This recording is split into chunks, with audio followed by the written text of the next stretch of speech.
We're all reasonable MMA fans here, right? So with that in mind, I trust you won't mind if I rant about the ways our beloved sport irritates us. Don't get me wrong, MMA is the best, but man, does it have its quirks. I guess that's not surprising though, it is a relatively young sport, and perhaps many of these concerns will be ironed out in time. Maybe. There are, however, some issues that can't be fixed through maturation. Chaos is inherent to MMA's normal function, and that won't go away without taking essential pieces of the sport with it. So I guess when it comes to these inherent annoyances, we gotta suck it up and live with them. And before the video, just a quick reminder to like and subscribe. We recently noticed only a few of you are getting notifications, so make sure to click the bell and turn those on. I'm Balian from MMA On Point, and these are 10 annoying things you must accept to enjoy MMA.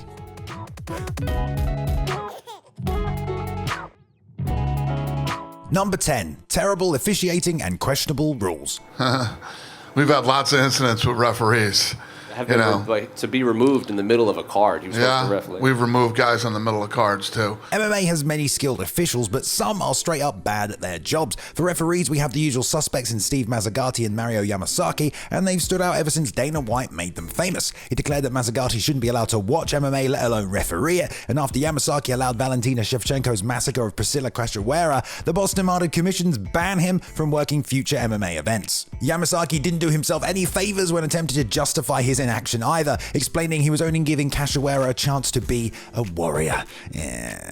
Cecil Peoples is another good bad example. He had a hilarious yet disturbing proclivity for diving onto fighters like a pro wrestler, but in his defense he was only moonlighting as a referee since his usual gig was judging. But unfortunately he sucked at that too, famously scoring Machida Shogun 1-2 the Dragon with the rationale that leg kicks don't win fights. And while the system can't fix incompetence, these officials aren't helped by MMA's so-called unified rules. Firstly, some commissions haven't adopted its latest version, which changed judging criteria, legalized some previously outlawed techniques, and redefined the definition of a grounded fighter. Yeah, nothing simple there, right? Moreover, some rules like the prohibition of 12-6 elbows just don't make sense. They're banned because commissioners saw dojo masters use them to allegedly break concrete blocks, yet if you adjust the angle ever so slightly, they're of course legal. It's silly, and I'm sure John Jones would agree. Number 9. Shady behind-the-scenes characters.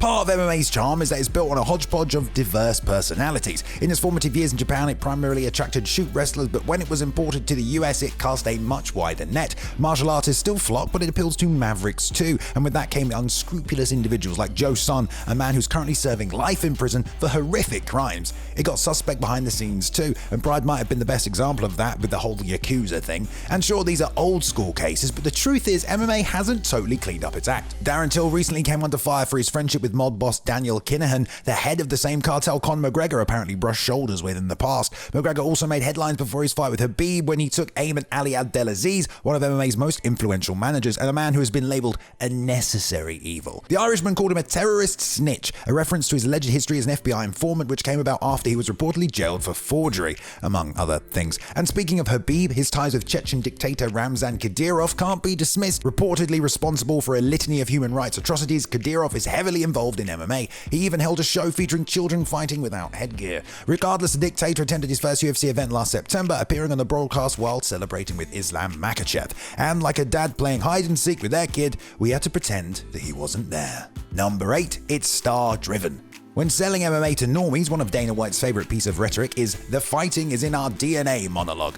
He talks about how before a ball was thrown through a hoop or hit with a stick, someone landed a punch, and everyone raced to watch it because we get it. We like it. Violence. Yay! And while that's incredibly persuasive, it doesn't change the fact that MMA isn't as intrinsically popular as he would lead you to believe. Unlike most team sports, it's star-driven, meaning MMA is only as popular as the sum of its stars, and there are significant drawbacks to that. Because it feeds off its box office draws, MMA becomes strangely dull when it's without them. And while it's difficult to describe a feeling, if you're a fan between 2012 and 2014, you kinda know what I mean. The dependence on stars also creates a promotional balancing act between fame and meritocracy. I mean, a 2-1 Brock Lesnar didn't get a UFC title shot because he was the most deserving contender. Moreover, it generates a system where young prospects are often swallowed whole. Even boxing allows inexperienced athletes time to mature. However, in MMA, fighters are usually pushed into the limelight once they gain any kind of notoriety, and that can often backfire. Just look at Sage Northcutt and many others. And sure, perhaps he was never that good, but when fighting in the UFC level competition at 19 years old with just 5 wins against fighters without Wikipedia pages, we'll probably never really know. Number 7. Your favorite fighters don't compete that often. This entry, along with its predecessors, serves as a 1-2 punch for casuals, because when you mix a star-driven sport with the fact that fighters rarely compete, those fans who are generally only interested in their favorites aren't guaranteed a regular fix. But it's frustrating even for us hardcores who enjoy watching any old pugilist throw hammers, because when you look into it, our exposure to the sport's best can often be limited. Aside from the rare breeds, Donald Cerrone, Angela Hill, and especially the Travis Fulton, who has over 300 fucking bouts, fighters are lucky if they squeeze out 3 to 4 fights a year. Some even less than that, like Cain Velasquez for example. From the time he regained his heavyweight title in 2012 to his last fight in 2019, he competed only 6 times, including the title win. That's less than 1 fight a year on average, meaning Velasquez makes fewer appearances than Santa Claus. How about Dominic Cruz? He's been signed with the UFC for 10 years, yet he's only fought 8 times. And unfortunately, this list goes on. And while there are countless reasons why fighters are inactive, a major one is number 6, frequent injuries and cancellations. Yeah, you knew this one was coming. MMA has been riddled by injuries and cancelled fights since the dawn of the sport, but we don't need to look far to find the most heartbreaking example. Or should I say, examples. The Khabib Nurmagomedov vs Tony Ferguson saga may be a contemporary case, but it's not recency bias when I say it's been the worst. When it wasn't injuries, it was dud weight cuts and desserts, and when it wasn't freak accidents like a cable hospitalizing Ferguson, it was a public health crisis putting the world in lockdown. Yeah, it's been awful, but sadly there are more. UFC 151 is a favourite, although favourite is definitely the wrong designation. Regardless, that was the show that was cancelled after Dan Henderson suffered an injury and John Jones refused to fight Chael Sonnen on short notice. There was also that time when Josh Barnett's failed drug test tanked his fight with Fedor Emelianenko, Affliction's 3rd event, and the entire company. And how about UFC 24, where we thought we were getting a title fight between champion Kevin Randleman and Pedro Hizzo, but then on the night, the promotion revealed it was off after Randleman slipped while warming up, cracked his head on the floor, and knocked himself out. Jesus wept. Number 5, lack of regional transparency. If you're a fan of other sports, you'll know that part of the fun is to follow prospects on their rise to the big leagues. In the US, football and basketball collegiate programs air on mainstream networks and run a draft with the top leagues, meaning fans can track a player's entire career. Just watch The Last Dance on Netflix, a series about Michael Jordan and the Chicago Bulls, and you'll see what I mean. It is fascinating. But MMA doesn't really have anything like this, and that is a shame. It's not like the old days though. The age of streaming has changed the sport like it changed the world, and with the advent of UFC Fight Pass, we can now watch the likes of Cage Warriors, Invicta, and LFA through one service. However, it's still a chore to spot and follow emerging talent. There's also very little structure in the sport, particularly if there's limited cohesion between the regionals and premier organizations. Cage Warriors might act as a de facto leader to the UFC, but imagine if winning their title actually guaranteed you a spot there. I think a lot more people would pay attention to the organization if that was the case, and perhaps even casual fans might learn a thing or two about MMA outside of the big leagues. Anyway, this leads me nicely on to my next point. Number 4, virtually zero co-promotion. A long time ago, it was 2009, on an island far, far away called Curacao, Dana White and Lorenzo Fertitta negotiated with Fedor Emelianenko, the consensus best heavyweight around. They wanted him to fight their champion Brock Lesnar, and to make it happen they reportedly offered him $2 million per fight plus pay-per-view points. But Vadim Finkelstein, the head of Fedor's team and the man Dana affectionately nicknamed The Dummy, demanded that the UFC co-promote with his league M1.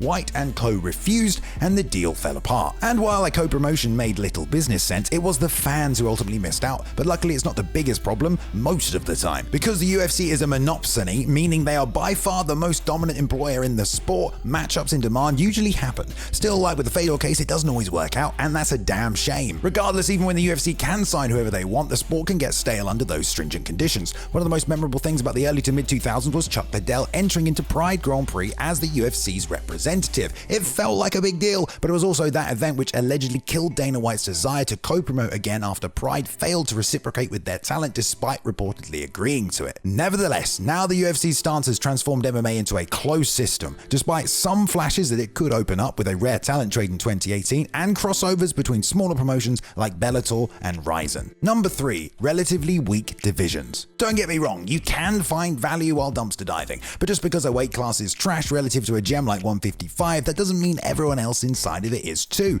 Anyways, heavyweight might be the division most affected by biology because most humans aren't giants, and fighting probably isn't their first choice for those who are, which is why we see so many ex-football players transition once their first love is no longer viable. See Brendan Sharp. As a result, heavyweight has been historically starved, and while it's admittedly good at the top, it quickly falls off a cliff, but some fresh injections in recent years could hopefully change that. In the UFC, light heavyweight is even worse. While John Jones is arguably the GOAT, his recent performances weren't indicative of that, and while the new champion Jan has been looking phenomenal, the list of contenders that aren't coming off of losses is rather rather short indeed. Men's flyweight also suffers from a biological disadvantage in that humans generally aren't that small, but has been further weakened by the UFC's indecision about its future. Moreno has been given the division mouth to mouth, however, and it looks to be on the up. But the bottom of the barrel is obviously women's featherweight, and it was botched from the jump, starting with a controversial title fight involving a pair of bantamweights who couldn't wait to get back to 135. And now we're left with Amanda Nunes on top, with a couple of seemingly outmatched contenders looking up.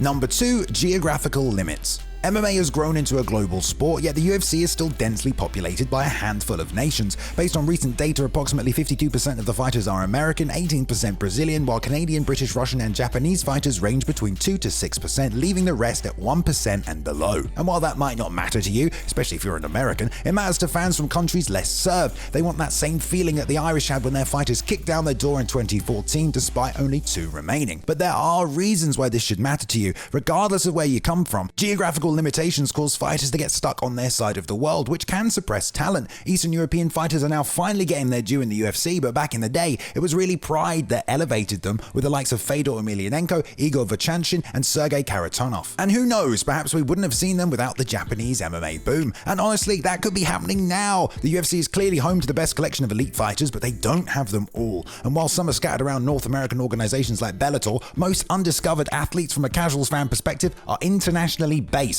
And this creates the kinds of situations we saw with Timothy Nasiukin knocking out Eddie Alvarez and Cosmo Alexandra decimating Sage Northcutt. Fighters who are clearly capable, ostensibly coming out of nowhere to beat competitors of UFC caliber, and geography also impacts the sport in other ways. Like number 1, late nights and isolation.